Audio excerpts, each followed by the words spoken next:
You can see how it's broke up among the departments and the changes thereof. And then the special funds, the hospitality tax. The city of Easley last year during the COVID year still had a very good year with our restaurants. We're very, very proud of it. And then a breakdown of the enterprise funds, stormwater management, the debt service funds. And then, again, recommended stormwater remain at $30 a year for each home, for each unit. We feel like that this will maintain and sustain our growth here.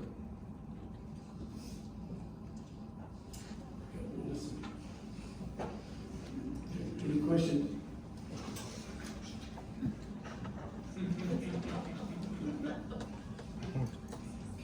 Call the question. Call for the question. All in favor of this second reading of the budget, raise your right hand. Any opposed? Item B, ordinance number 2021-10 to amend 50.15, which is our solid waste collection, to be able to incorporate roll carts. Do I hear a motion? Motion to bring to the floor for discussion. Second.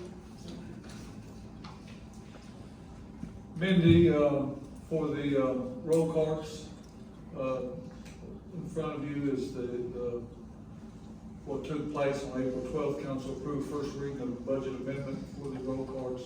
April 20th, council approved second reading, also approved the financing resolution, and then approved the purchase of the roll carts. In June, the city begins informing the public about the transition from the bags to the carts, and we'll adopt the rules, which you'll see here in just a minute what the rules are. Roll carts should begin arriving in mid-July. At the end of July, we'll distribute the carts, and in August, we anticipate the changeover from bags to carts. Some general uses and conditions. All residents must use a roll cart. They will not pick up the bags no more. If stuff's not in the cart, it's not going to get picked up. All items may be disposed of in the city-approved carts. It's only carts that we will pick up. All garbage placed in roll carts must be bagged. A newly constructed residents are required to obtain a city-provided roll cart or schedule a delivery. Carts remain the property of the city. If a resident relocates, the cart is to be left at the residence. The resident is to clean the cart and leave it in the backyard for the next resident. No person other than the owner or an officer employed licensed of the city shall remove or interfere with any garbage receptacle. The city will not collect garbage that is placed outside the roll cart. Any trash that is not within the cart will be left. The roll cart lid must be closed when in place on the street. The collection may be denied if the lid is not closed. Carts may be placed for pickup after 7 p.m. the night before the scheduled pickup must be removed by 7 p.m. the day of the collection. Collection routes begin at 7 a.m. each morning, and the roll carts must be placed for collection by this time. Carts must be placed on the roadside with the handle facing the residents and lid open facing the street. Carts must not be placed within 3 feet of obstacles such as trees, poles, cars, and mailboxes. Additional cans of fees, additional roll carts will be provided at an annual fee that shall be set by City Council in the annual budgeting process. The city will provide the first roll cart. You can buy the second one, you can buy the third one, or pay for it, but no more than 3. The annual fee for additional carts will be billed in December for each year due January 31st. Should any additional carts be added during the year, the fee will be prorated by the remaining months. The roll cart and its care will be the resident's responsibility. Roll carts must be stored beside or behind the house. At the discretion of the Public Works Director or his or her designee, carts that become damaged through no fault of the city may be required to be replaced at a fee set forth by city council. Lost or stolen carts must be reported to the city as soon as possible. A refurbished or new cart will be provided to replace the lost or stolen one. Should the cart become damaged for use or collection, the city shall replace the cart with a refurbished or new cart. Then due to medical necessity, a hardship backyard service may be available. And what this is if somebody of age that cannot take the roll cart to the street, they can contact Public Works, and at the discretion of the Public Works Director, they will come to your backyard and get it. The city will have a limited 48-gallon roll carts for special requests, to replace the 96-gallon for somebody that might be elderly and don't have a whole lot of trash.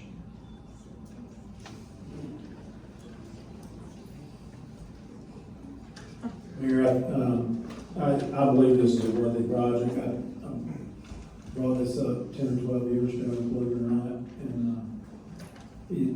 I think it will help with the aesthetics of our city. Along with, I'll just mention the commercial sign ordinance that we also implemented back for those businesses on Highway 123. I don't know if anyone notices, but right down 123 and notice, I think that's helped tremendously. So I am in favor of this. I also am in favor of this, Mayor. This is for a city our size, and we're a growing city, and we're all hearing that right now. For a city our size, I think we're way past the time of having trash bags sitting on the side of the road and to be picked up. In addition to that, it's also very good for the city employees to be able to use the carts and not have stress on their backs or contamination from bags and stuff like that thrown into the garbage trucks. So I think this would be a win-win for everybody.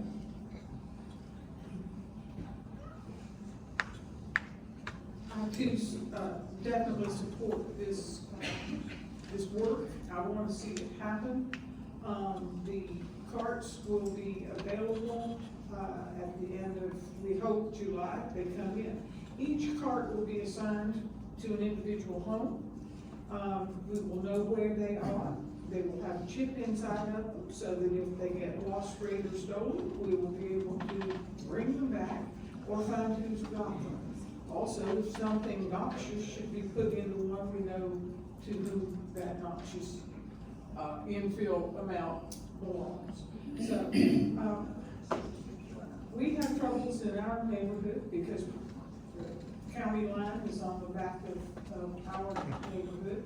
We have all kinds of animals that come in and tear up our bags and spread the garbage all over the street. So I think this will be a good improvement.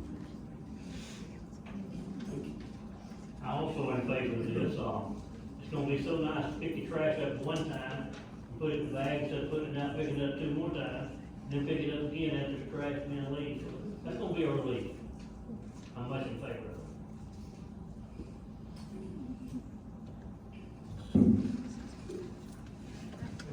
Add just a little bit of comedy before we go. How about we could use the trash cans for transportation? We can't get our cars up the road. One more, Mayor. I call the question. Sorry, Jim, I had a discussion. Okay, well, I asked the question. Yes, sir. On the previous screen that listed prohibited uses, it said that we can't put yard debris in the trash cart. May I put my grass clippings in a trash bag and put the trash bag in the cart? I can't tell you can or can't. It'll be up to Eddie, I think. Where's Eddie? Eddie, Well, I think this. No comment. No comment. Okay, well, I'm not gonna tell you. I need an answer to that question. Is that not one of the restricted things to be put in the can, or the restricted one to be put in? That's what it said, yard debris. I believe if it's in a bag, it will go to the dump as garbage. What's the It weight- does now, if you put a bag of it out there, they don't know that they got to throw it in there. What's the weight limitation on the cars and the lifting up? 40 pounds of content is not. I'm not sure, I know the can is 96 gallons, and now they just roll it out there and it'll go in the truck, so I'm not sure about the size of the poundage. One of the problems with putting your grass clippings in the trash bin is that it will go to the landfill. We have no more landfill here in, Pickens County. The landfill is full. That debris will be trucked to Twin Chimneys and will take up more landfill space.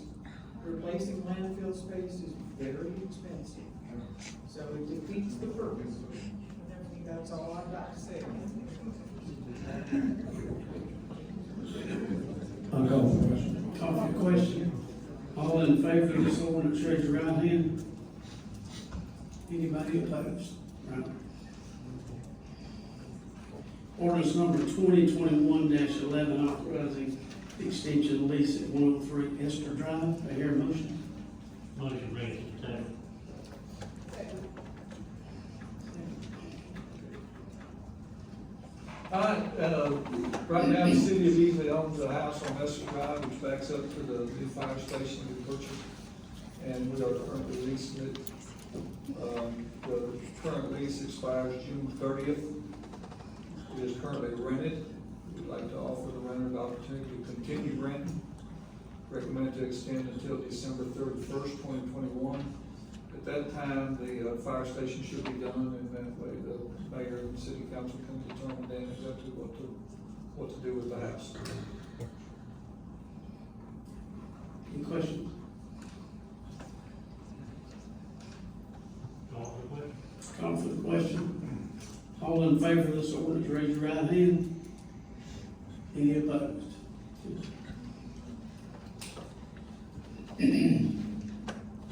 Ordinance number 2021-12 to approve quick claim of a portion of City of Easley right of way to RK Holding. Do I hear a motion? Second. Second. All right, as you can see on the screen, there will be a little land swap. We're swapping 534 square feet to RKD Holdings for them giving us 56 square feet, but it will clear up some cross avenues there on the back sidewalk behind the buildings there off of Pendleton Street. That backs up to Market Square. We've worked very closely with the owner of that buildings and trying to get some stuff straightened out there, and this would be the second reading of that. The first reading was approved.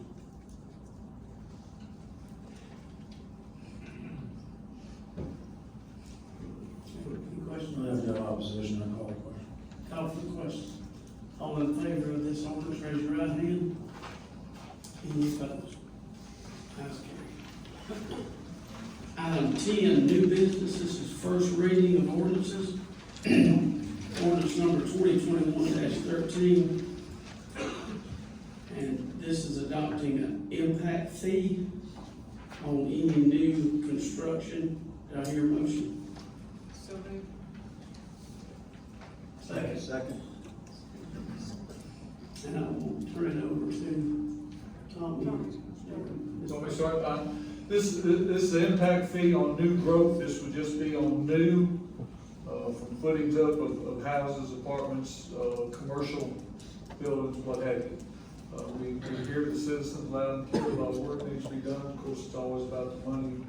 And so we've hired a company to come in and give us a recommendation on some impact fees. It's a one-time payment for growth-related infrastructure to be collected at the time of building permits. Can't be used for operations, maintenance, or replacement. It's not a tax, but more like a contractual agreement to build infrastructure with three requirements: the need, the benefit, and the proportion. Impact fee revenue must be maintained in an interest-bearing account. Monies must be spent within 3 years of scheduled date for construction in the capital improvement plan or CIP. Must be published at an annual monitoring report, comprehensive review and update every 5 years.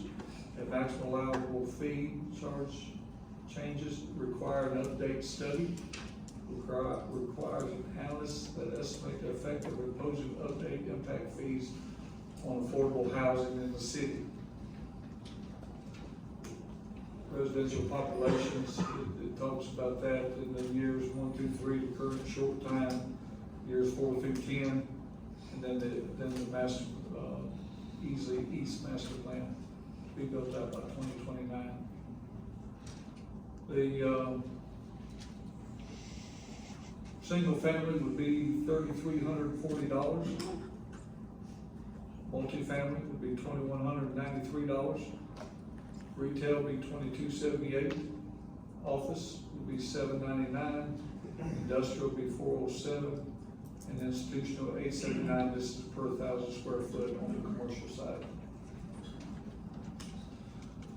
The plan, Ms. Webb, would you like to talk about that? On the plan? We've had quite a bit of input on this. We've heard what you said. There's a lot of growth going on. We need to do a lot of things to play catch up. What do we have to do? Before I came on city council, we had hired Tesla Beige to analyze what was going on here and what we could do within the existing allowable state statutes to be able to use the development impact fee to help growth pay for growth. What Tesla Beige did was to sit down and analyze what our needs will be in the future and how much they will cost, how much of that is proportionately based on our new folks coming in. And so there's been an awful lot of machinations with different numbers, but what we did was sit down with the department heads and analyze their needs and project their needs into the future. So we went through that process. We've looked at how much of the development that we have to do, the improvements that we have to make to accommodate, look at development and look at the needs that we have currently. So this is a proportionate, the cost of this is a proportionate share that builders will have to accept. That will give us money that is put into separate accounts that will be analyzed, will be tracked, and we have to put forward into all of these issues that we're bringing up. Park space, police use, fire needs, transportation needs. Those monies that are coming in will come in, put in separate accounts. Each of the separate accounts is an interest-bearing account. And within 3 years, we have to start expending those funds. This is a contract, a compact, if you will, between the city and the development. We have to do what we're doing. If these funds aren't enough to do it on their own, we will have to come up with that money. But we'll have a good start on getting going. What do we need in additional park space? We need to improve the parks we have or build new parks.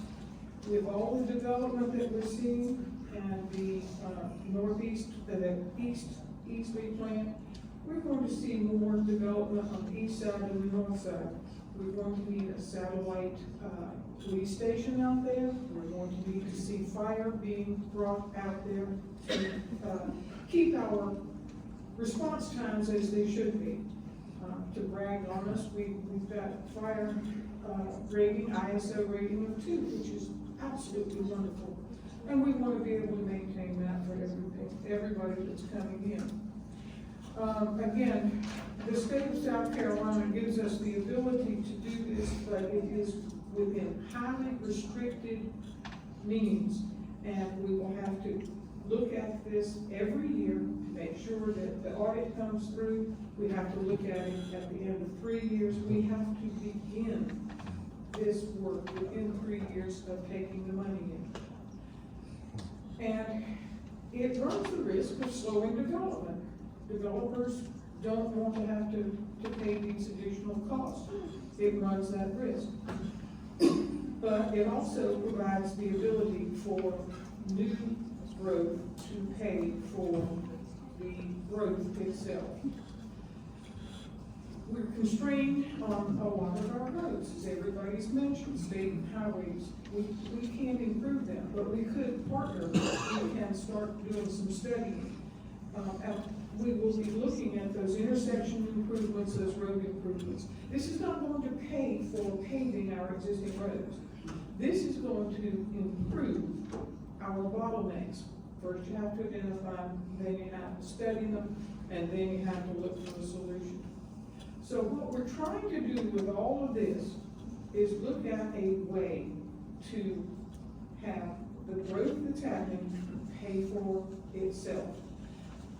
Many of you may not understand the beginning, building the house, somebody buys it, you don't collect those taxes the first year. Taxes you pay on the first year are going to be on an empty lot. It may take 24 months for us to be able to get any of that revenue into the city. This provides us with revenue up front to help start working on those problems. All of these will be included in the CIP and will be identified, and we will be working toward those. And we have to identify the steps that we're taking to get there. So it's a compact. There's payment from some, and we have to come up with any other funds. Did that answer you? Yes, ma'am. Did that help you?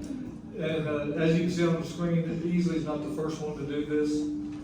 Rock Hill has one, Goose Creek has one, Hilton Head has one.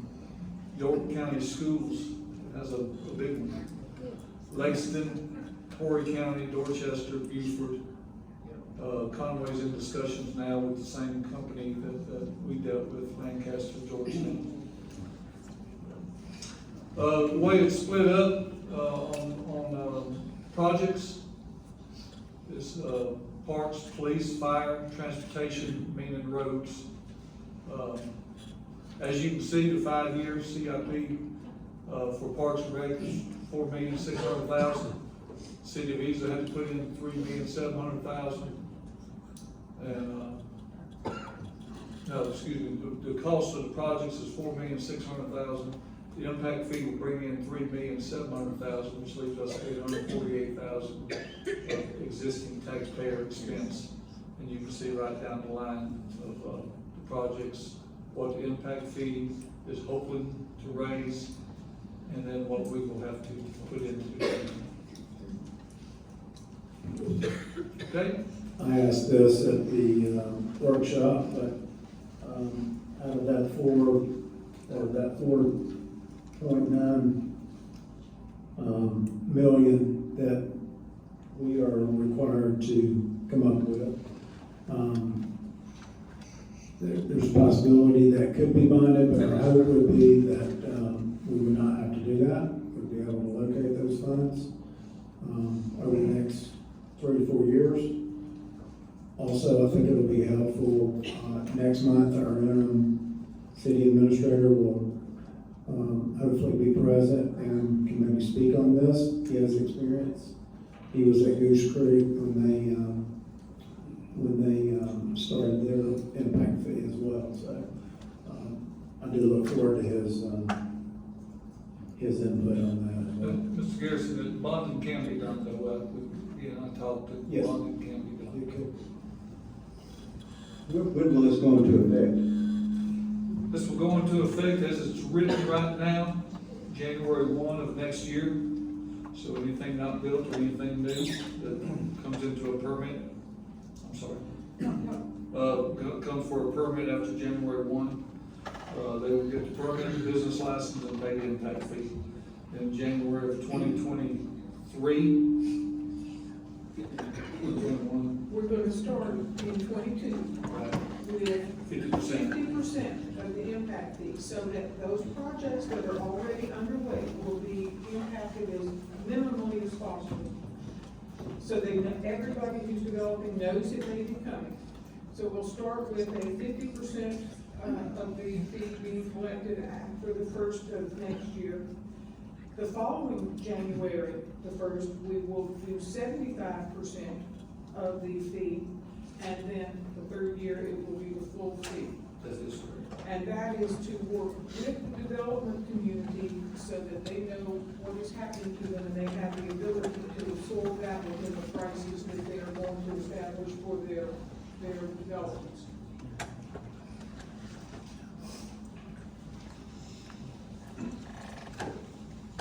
Ms. Webb, thank you and your committee for,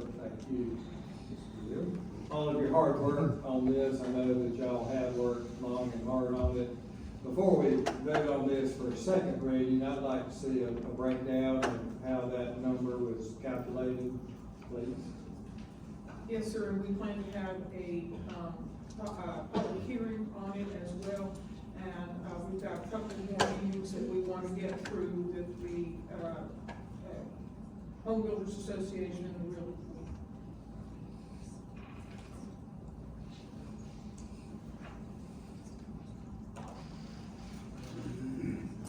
I'll call the question. Call for question. All in favor, this ordinance, raise your right hand. Any opposed? Ayes have it. Ordinance number 2021-14 to annex,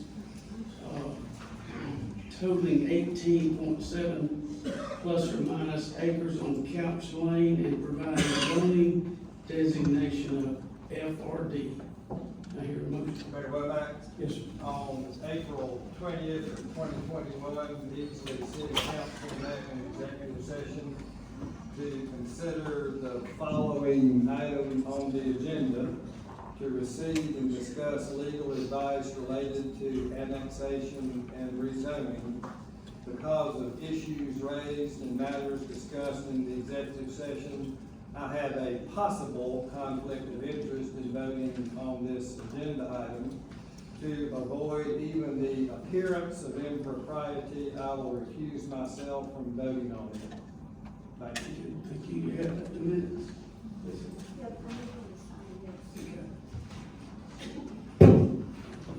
The second thing, Mr. Mayor, is the correction on the acreage. It is 15.4. Is it? Okay. Yes, sir. 15.4, I'm sorry. 4. 15.4.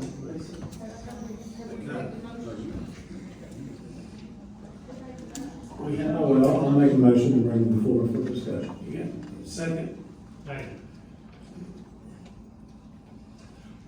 Just a quick recap. It is 15.4 acres. Request for annexation, to be zoned FRD, or express interest in construction of 215 apartments, 3-story in height. The Planning Commission did deny this request in May. That is the first reading. Just a brief history of the FRD.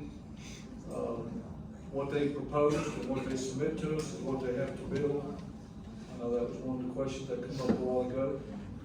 They can't move property lines, they can't move, what they submitted to us is what will be built. And, the company knows that. That's the difference in the FRD and just the GR2 zone.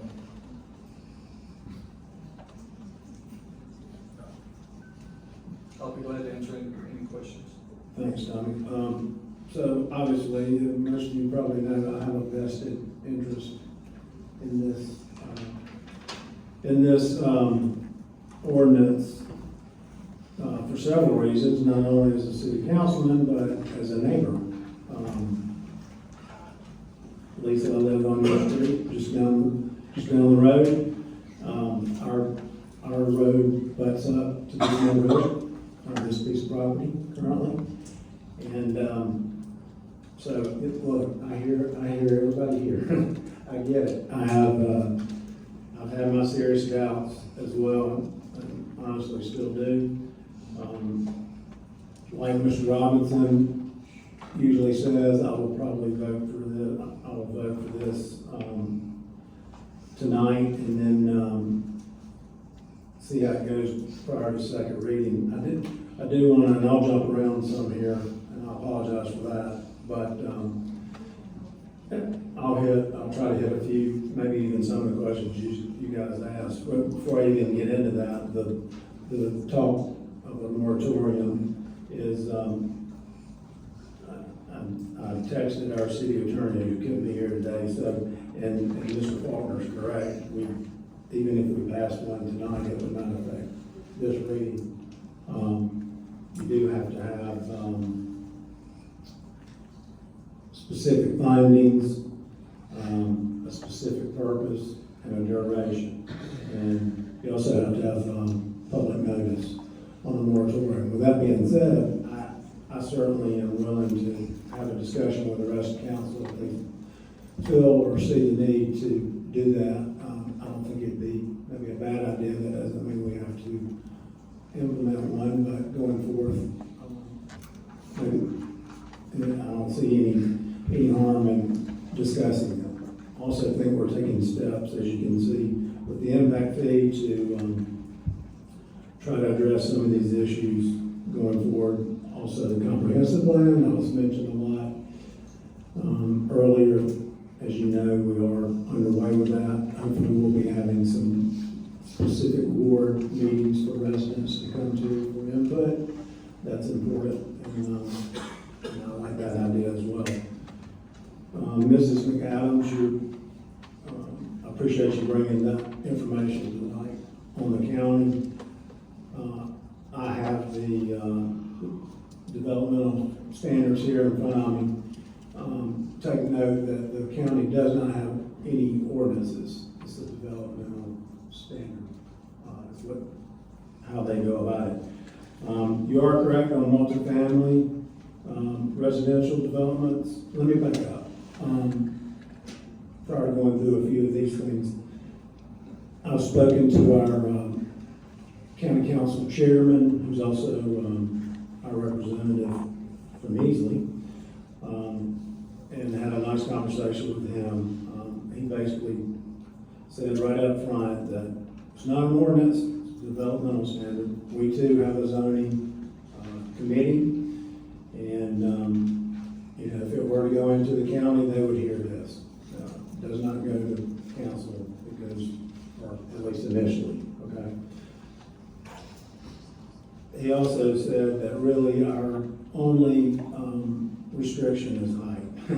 Although, once I received it in writing, there are some restrictions, and you're correct on the multifamily part of it. 8 units per acre, which for this respective site would be 123 units. However, there are other uses available through the county, if it ends up in the county. And that is commercial uses, industrial uses, agricultural uses. That's where I have an issue. I'm not sure I want to see a manufacturing plant there.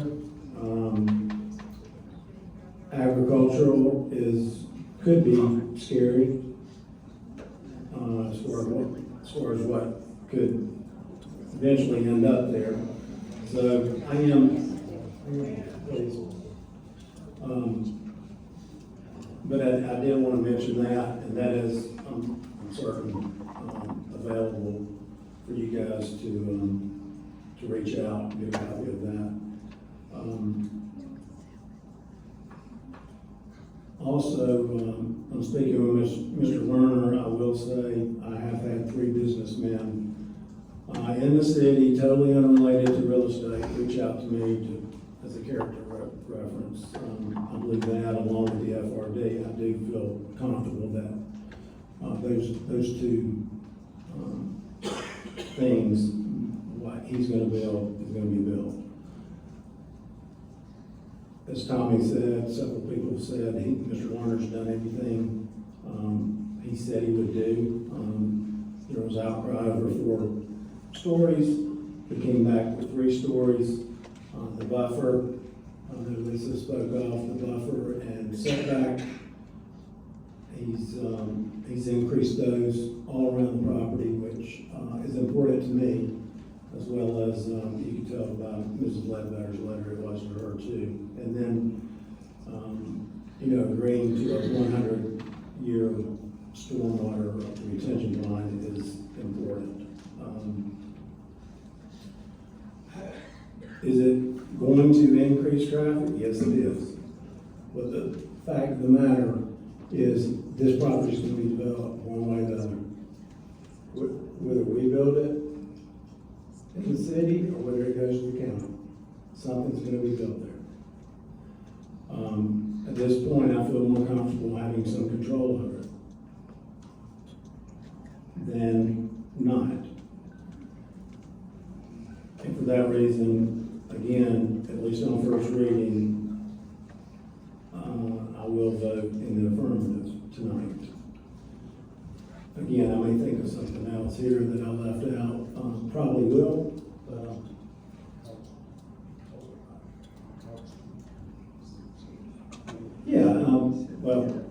I've met with several, residents, emails, spoken on the phone, homeowner association of Cobblestone, to discuss this and try to, give that education as to where we are.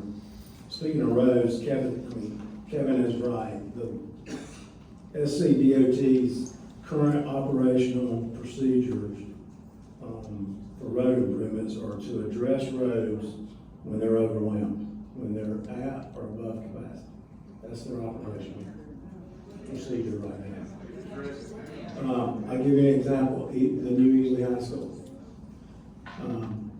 When it was built, SCDOT told them that you're building on a 2-lane road, and that we'll address that when the time comes. Well, it still hasn't been addressed. It wasn't prioritized then, hasn't been prioritized since.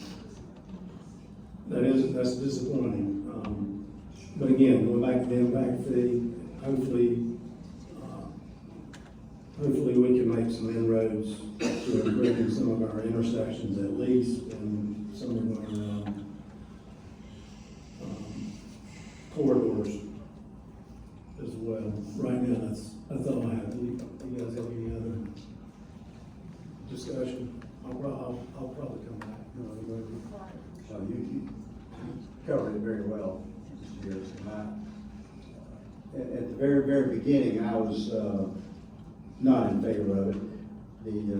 But Mr. Lerner listened to you, to the homeowners around here and surrounding areas, and made some significant compromises, unlike some earlier developments that I had been involved with that we voted down.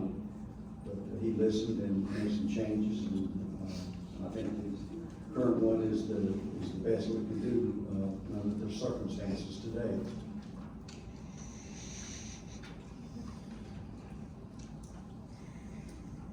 One of the issues that I wanted to be able to mention is that this is a donut hole that we have within the city. Our fire department is going to have to cover this if it stays in the county or if it comes into the city.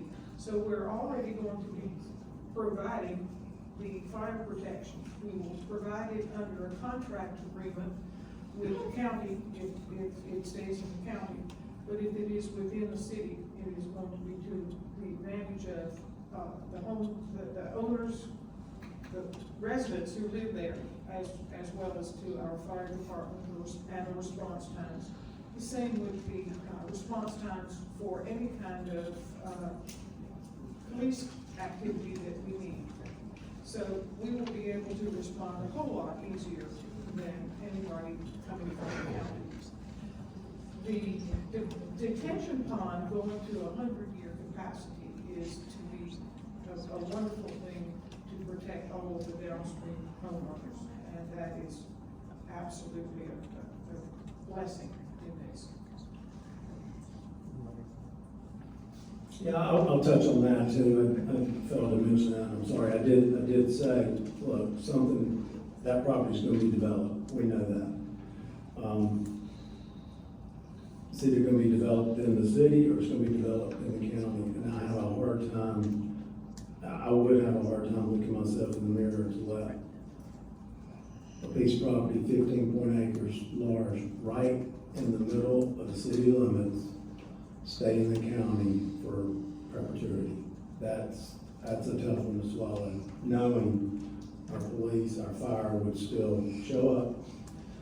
No tax base, still traffic, still cars. That's something we have to think about 10 years, 15, 25 down the road. What would Mr. Lerner do if this does not pass? I don't know. He, again, I feel confident he would probably go through the county. Would he continue with an apartment complex? Maybe. There's no reason he could not present this plan to their planning commission and ask for a variance. He may get it, he may not. Would he make enough money on his investment to stay with apartments? I don't know, but my guess is not. So would you, again, look to a commercial use, or an industrial manufacturing, or again, agriculture? It's hard to know. And what would the county approve? What would they allow? Right? So anyway, that's where I am right now. I appreciate you listening. Yesterday, I had the opportunity, and I left church yesterday, run into one of our county council, Mr. Bauer. We spent about 30, 40 minutes standing in the parking lot, talking about the city. He says, Mr. Garrett did, he said that land is going to be developed. He said there's no doubt, one way or the other, it's going to be developed, whether it's in the city or it's in the county. It's going to happen. But he said, even recommended to us, he said, but with y'all, with this FRD, y'all have more control of it than we did. He said, you get tax dollar from it, you can prove it, include what's going, control what's being built on it. He says, if you go and let us have it, Gary said, you can put a plant. There's several different businesses that can be there, and I don't live in that area, so I don't know that, I don't think where I live, I would want a plant beside me. And really, if a man that owns that land, if one of you guys own that land tonight, you own 15 acres, and you want to develop it, do you want Big Brother to step in and tell you how to control your land that you want to develop? Because if that's what we do, step in and say, you can't develop this land, that's Big Brother taking control of your land. So would you want that?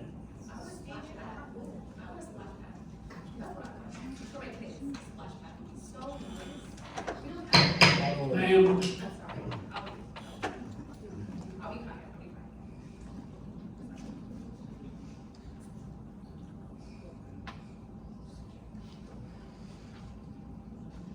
I'll call the question. call for the question. All in favor of this ordinance, raise your right hand. First reading. First reading. With Councilman Robinson not voting, anybody opposed? None, it carries. Ordinance number 2021-15, authorizing the sale of real property to Scott Realty Group. Do I hear a motion? Second. I need a second. Second.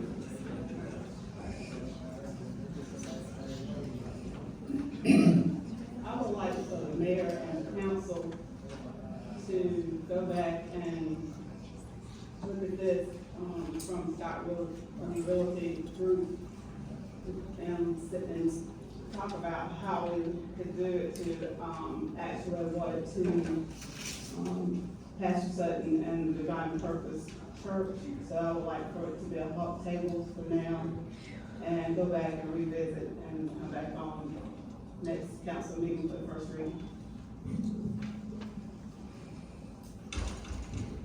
So there's a motion on the floor to table this motion, correct? Correct, yes. Terry seconds.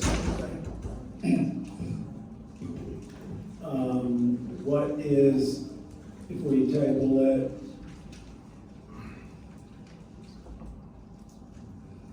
this is first reading, so that will essentially end, then it fails.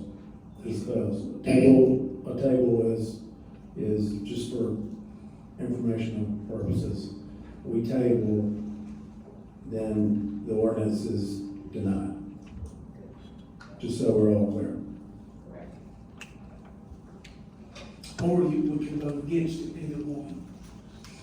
I think we're doing it for Yeah, information. we can vote for or against the motion that Mrs. Brazil made, and then we'll go to the original motion if it fails. Mr. Mayor, we've lost the attorney just for a second. Trying to run something by the table. Give us 1 second. I believe that they will have to, it will have to be submitted as an ordinance, correct? You clarifying that? Yeah, let me bring him up to date.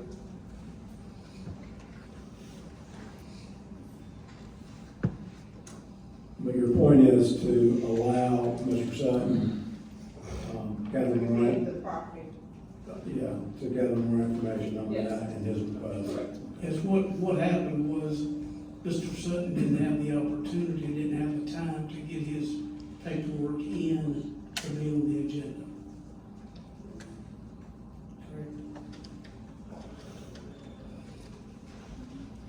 So, from what he's telling me, if you table it, it does not mean it fails. Okay. All you can table it, and I think he's listening now, you can table it and go back into negotiations with the two, and then come back next month with either a new, ordinance or what have you. So what we're doing is we're just gonna read what's proposed, and it might be that we don't propose this again next month. Okay, can we also, but we could also keep this on the agenda, it could pass tonight, it would have to go through second reading, and that would give an additional 30 days as well. And the ordinance will be amended at second reading. But as far as the ordinance being amended, there's no way to amend it because the ordinance is specific to selling property to a Right. certain individual. You either have to turn that ordinance down to second reading. Okay. Well, we got And then a the motion. next one come back. Right now, we got a motion on the floor to table it, Yes. so we have to resolve that one. Yes, I understand that, I'm just trying to clarify the order. Okay. Because if we table it, all we're doing is just table it, we can bring it back up next month. Mr. James said because it didn't come from the planning committee, it doesn't kill it, so I think, I'm certainly not gonna speak for him, but I would say that you're better off just tabling it, just work on it, to see how we wanna bring this property that we own back to you next month. It might not be the same as it's written now, it might be with the church, or it might be the same. That'd be between what y'all come up with. That's correct. Okay, thank you.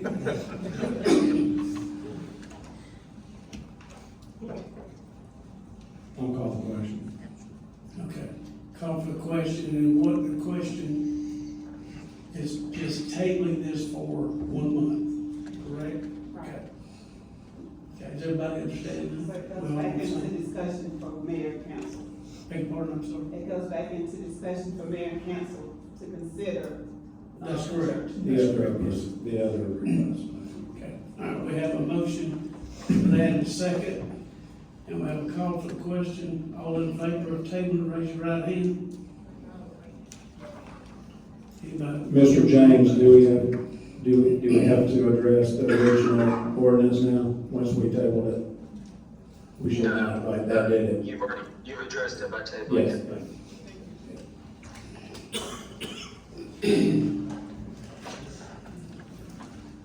Item 11, new resolutions. Resolution number 2021-15 to terminate the curbside collection of grass clippings. Do I hear a motion? I so moved. Second.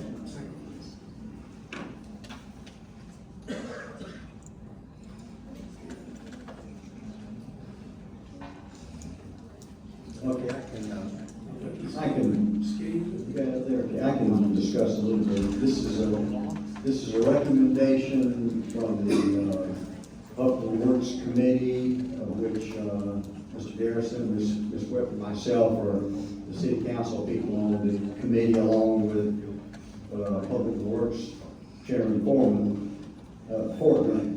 And, with the issue is that, to terminate the curbside collection of grass clippings inside the city of Easley. And currently they're placed on curbside and they're picked up with a vacuum truck. But the increase of these grass clippings, primarily the Bermuda and the zoysia grass, and the increase of use of fertilizer has increased our maintenance cost and caused damage to our equipment, our trucks, and our vacuum systems that pull it up.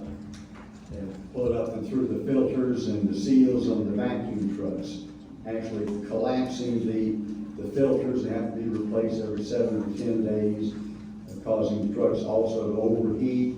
Radiators overheat from the fine grass clippings that get involved, so they have to come in during the day and be blown out, which is a very inefficient way to pick up not only grass, but also leaves and brush and many other things. The placement of the grass clippings also lead to problems along the right of way of the road, and we address that, where sometimes they get in the road and they can be washed in the stormwater systems and cause problems there. But we decided that we've been discussing this for 6 months and determined the most prudent decision is to cease collection of the grass clippings curbside and work to provide an alternative method to take these grass clippings and recycle them. We also have 2 recycling centers in the city, and so they can be brought to the recycling centers and we would dispose of them at that time. There's no other city in the county of Pickens that's providing this service. So Greenville's still doing, but they're having issues with it also. One of the alternatives is to just take the grass clippings and recycle them and do it, make a compost within your yard, or just keep cutting it back and cutting it back into the grass. And this is a recommendation from Clemson University that the grass clippings also provide fertilizer, so it's recycled back into your yards, and so that's one good method to do it, according to the Clemson University. We've had opposition. Y'all said it out here, we hear you loud and clear. We've also had some comments, from residents who said think this is a good idea to do that and to recycle the grass clippings back into the grass, and that's the way of the future. So that was one. We've had pros and cons on this, and we're continuing looking at it and listening and seeing what's the best method. But for the time being, the resolution would be to eliminate this service. Anyone else? But Doc, you've been in charge of this mostly, I think. Isn't the percentage been given to us of people that's actually using it? Is it 16, 17%? Yeah, 7% is what we've been told, that the 7% of the community is picking it up. One of the problems is that it's a growing percentage. You know, 3 or 4, 5, 6 years ago, this wasn't a problem, but it's gotten to be more and more subdivisions that come in and have sodded grass with the Bermuda and zoysia, and so it's a growing problem. And we see from our growth that it's just gonna get worse. And the equipment, the vacuum trucks that suck it up are made for leaves. So there's no efficient use, there's nothing out there in the market right now that can remove it properly. So that's one of our big issues, and the maintenance problems is, year to date, we're $50,000 on the trucks that, on the vacuum systems on these. One of them was a new truck, by the way, and that's a cost prohibitive to do that for just 6 months, $50,000 in 6 months, so it's gonna get worse. But a lot of it is commercial people cutting grass, picking clippings up, supposed to haul this off themselves, but they're not doing it. They're putting it on the side of the street, and the city's been having to pick it up. So that's paying us double expense for us paying what somebody, you're already paying somebody to do. Well, the other thing that we haven't mentioned is grass has the chemicals and the fertilizer on it that contaminates the truck. Leaves don't have that. And we don't put fertilizer on our leaves, but you do on your grass, and that causes a problem with the truck. Ms. Bowman asked a question earlier today. Eddie, and I asked in the work session, there is no specific truck for grass clippings, correct? This is a leaf vacuum truck that we are using to pick up grass clippings, is that correct? Yes. And if we use the claw system to pick up grass clippings, we inevitably pick up the existing grass that's under it, because these are supposed to be put in the right of way of the road, but not in the paved section. So we dig holes with the claw, and then after 4 or 5 pickups, we've got a good wet basin sitting there.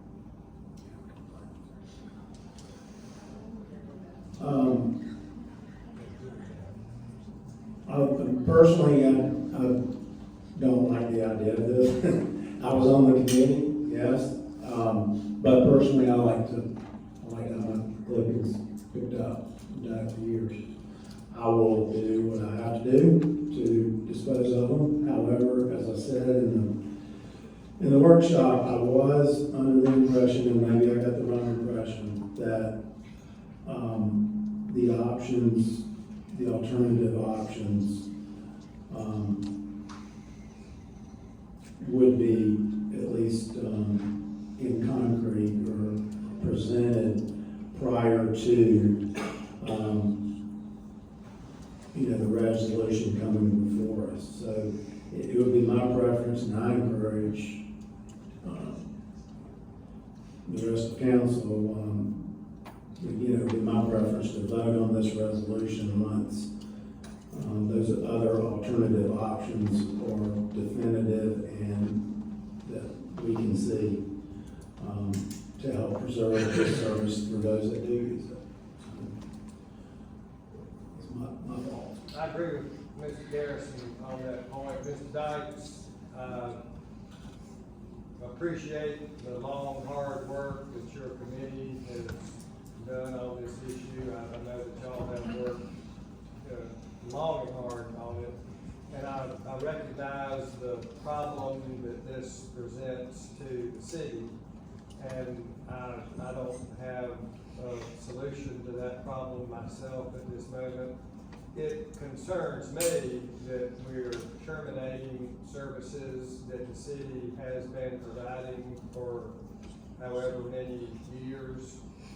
And we are apparently investigating other options, but we're going to go ahead and vote to terminate the service tonight, even though we're going to explore other options. And I agree with Mr. Garrison, I'd like to fully explore those other options before we vote to terminate. But this is on the agenda, it's a resolution, and one reading only. This will be effective August the 1st. Yes. Well, I think all avenues have already been explored. Well, Mr. Fortner's, I spoke with him, he's looked for every kind of truck, piece of equipment, vacuum, if there's anything that you think you can get that make it do this without setting the vehicle on fire like we've been having. Not at this time, no.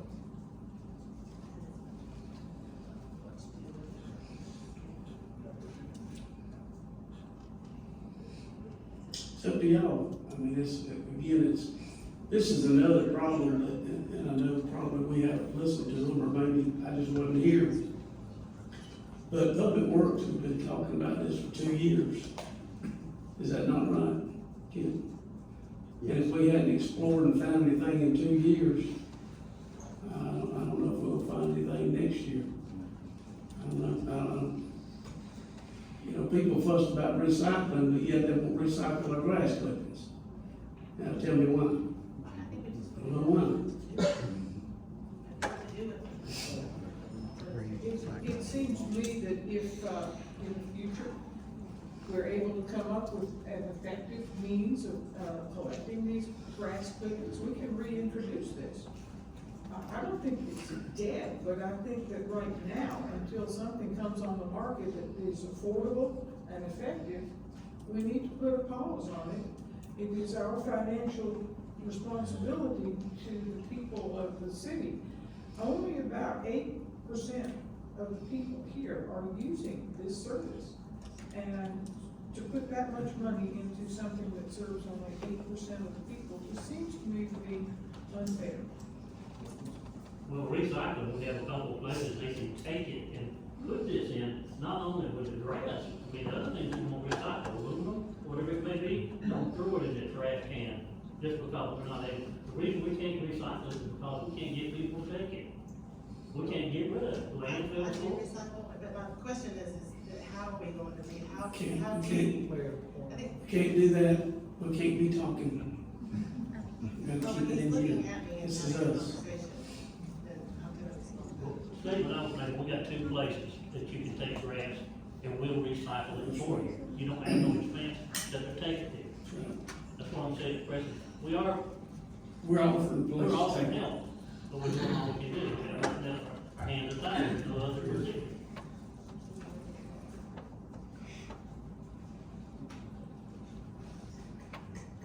I call the question.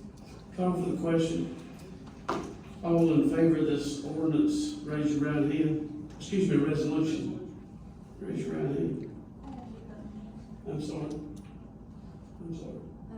I was just asking, and she was voting. Oh, okay. Let's do it again. All in favor of this resolution, raise your right hand. Opposed? Show 2 4. Resolution number 2021-16 to extend the permitted use of golf carts on the Doodle Trail. Is that your motion? Sir? Oh, I'm sorry, yeah, I'm sorry. I forgot myself. Call it quick. No, make a motion. Second. Yeah, if you want to, yeah. Last year, the city of Easley adopted a program for golf carts on the Doodle Trail for seniors, disabled, people that were at-risk population. It allows them to have access on the first and third Wednesday of each month from 10 to 2. Guidelines on the type of carts allowed. This is reviewed and permitted by the police department. Currently, we only have 3 carts permitted, but we're seeing an increase in interest. And it's recommended to extend until June 30th, 2022. Mr. Mayor, I'd also like to add that this coming Wednesday, they are having a veterans parade on the Doodle Trail. I forgot to mention during the other report. And so for people that use the Doodle Trail, please understand that there is a veterans parade with golf carts on the Doodle Trail for our veterans. So with that, I'll take any questions. Disabled. And disabled, I'm sorry, yes. Yes. And for those that I know have had some comments, but for those that, maybe have somebody in a rest home or somewhere like that, and they're not able to go on the Doodle Trail, we tried to pick a time that's not as busy as normal to allow, anybody with a permitted golf cart to carry the elderly up the Doodle Trail to be able to see what you and I can already see. Believe it or not, there's a lot of folks that can't walk, and a lot of the nursing homes would like to load them up on a cart and take them up there, and we won't allow it. We let them do it. We even use our carts when we do it. Or usually have a police officer with them, and even the recreation department gets involved in it. So that's what it's all about. And I'm okay with that, these particular hours. I mean, I agree, I know it is a recreational trail, but for this use, I'm okay with that. I don't wanna see that, I think that's an adequate time, allowance. I don't wanna see that increased. And also, I did ask this at the workshop, Chief. I asked, have we had any problems during the pilot program? And you said actually we had the complaints were from the golf people in the golf cart from the walkers. And I personally believe that is just from a lack of communication, and urged in the workshop us to at least put some signs up for those people that do use the doodle trail for recreational purposes, so they know the times and the days where this will happen. So, from my understanding, Kristen, we are working on that, and that will be done, correct? Correct. Thank you. And also, in our permitting, we only allow 20 permits total, and that's between us and the city of Pickens. So they have 10, we have 10. So that's all, we stop at that point right there. So it's not like everybody can come in and get a permit. And it's in those guidelines. The way I realize also that that's an exercise track that's supposed to be for exercise only, but that's also paid for by the taxpayers, which is disabled veterans, disabled people have been, and they served our country and fought for us to live and have the freedom we got today. I don't think we should take that away from them, that they could experience something like that.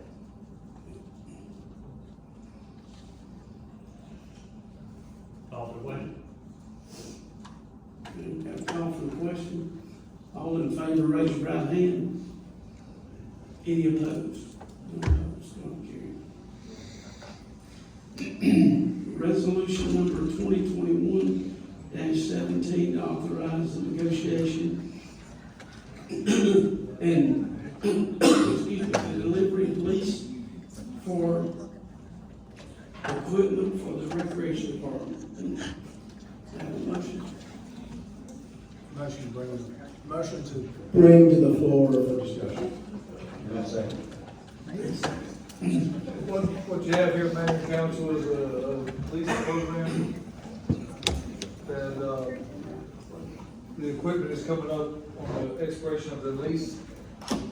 And, it'll be for the same terms as previous leases. Include, and you can see the list of the following equipment.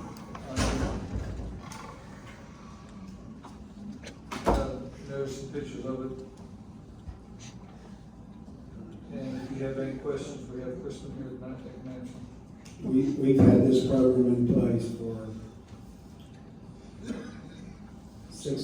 5 or 6 years, maybe. I Maybe a have little longer. documents for 6 years. Yeah, somewhere in that ballpark. It's been a good program for us. Correct, and it's low maintenance costs for us in the long run, and we were able to update with newer models to more efficiently serve our parks and our facilities. And this has been budgeted already in, so nothing has to change. It'll be the same price per month that comes out currently for these items. Also reduces costs from Maintenance an outright, standpoint. from not only maintenance, but an outright purchase. Correct. Good. Call the question. Call for the question. All in favor of this resolution, raise your right hand.